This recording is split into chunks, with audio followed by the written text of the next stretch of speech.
नमस्कार दोस्तों। तो हमारी आज की कहानी का नाम है तेनालीराम और लालची व्यापारी। एक बार की बात है, विजयनगर साम्राज्य में एक अमीर व्यापारी रहता था। उसका नाम सेठ धनराज था। वह बहुत ही चालाक और लालची व्यक्ति था। उसके पास सोने चांदी के भरे हुए खजाने, शानदार महल और ढेर सारी संपत्ति थी। फिर भी वह हमेशा ज्यादा से ज्यादा धन कमाने के तरीके ढूंढता रहता था। वह दिन रात सिर्फ धन इकट्ठा करने में लगा रहता था, लेकिन खुश कभी नहीं रहता था। उसकी यही आदत उसे और लालची बना रही थी। एक दिन उसने सोचा, मेरा धन बढ़ तो रहा है, लेकिन मैं चाहता हूं कि यह कभी खत्म ना हो। काश कोई ऐसा तरीका मिल जाए जिससे मेरी दौलत हमेशा बढ़ती ही रहे। अपने लालच को पूरा करने के लिए सेठ धनराज सीधा राजा कृष्णदेव राय के दरबार में पहुंचा। उसने राजा के सामने झुककर कहा, महाराज, मैं बहुत धनवान हूँ, लेकिन मैं चाहता हूँ कि मेरी दौलत कभी खत्म ना हो। क्या आप कोई ऐसा तरकीब बता सकते हैं जिससे मेरा धन हमेशा बढ़ता ही रहे? राजा कृष्णदेव राय उसकी बात सुनकर मुस्कुराए। वे समझ गए कि यह आदमी बहुत लालची है और सिर्फ धन के पीछे भाग रहा है। राजा ने तुरंत अपने सबसे चतुर मंत्री तेनालीराम को बुलाया और कहा, तेनालीराम, यह व्यापारी चाहता है कि उसका धन कभी खत्म ना हो। क्या तुम इस समस्या का कोई हल निकाल सकते हो? तेनालीराम थोड़ी देर सोचते रहे। फिर वे मुस्कुराए और बोले, महाराज, इस समस्या का हल मेरे पास है, लेकिन इसके लिए हमें थोड़ा धैर्य रखना होगा। इसके बाद तेनालीराम ने व्यापारी को एक बड़ा चमकता हुआ मिट्टी का घड़ा दिया। यह घड़ा बहुत ही सुंदर और चमकदार था, लेकिन अंदर से बिल्कुल खाली था। सेठ धनराज आश्चर्य से देखने लगा। उसने पूछा, तेनालीराम जी, यह घड़ा क्यों दिया गया है? इससे मेरी संपत्ति कैसे बढ़ेगी?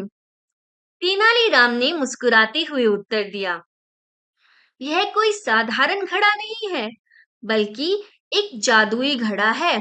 अगर तुम इसमें सोना डालोगी, तो यह कभी नहीं भरेगा और तुम्हारी संपत्ति हमेशा बढ़ती ही रहेगी।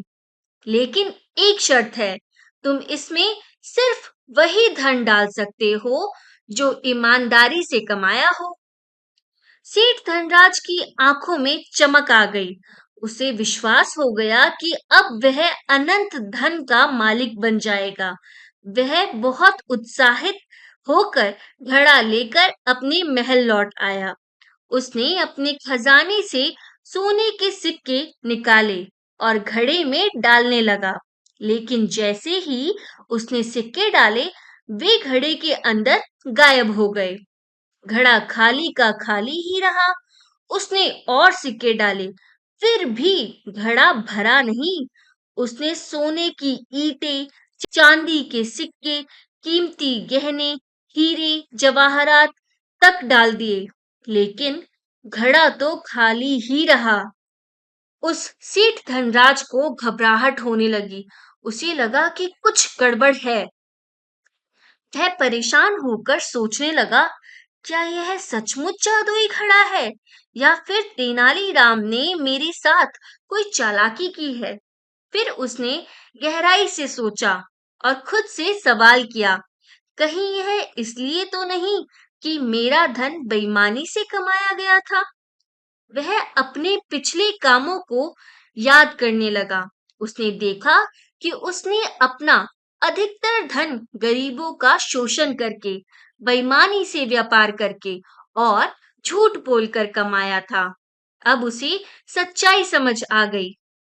अगले ही दिन वह सीधा राजा के दरबार में पहुंचा और राजा और तेनालीराम के सामने सिर झुका लिया। मुझे क्षमा करें महाराज, अब मुझे समझ आ गया है कि असली संपत्ति वह होती है जो ईमानदारी से कमाई जाए।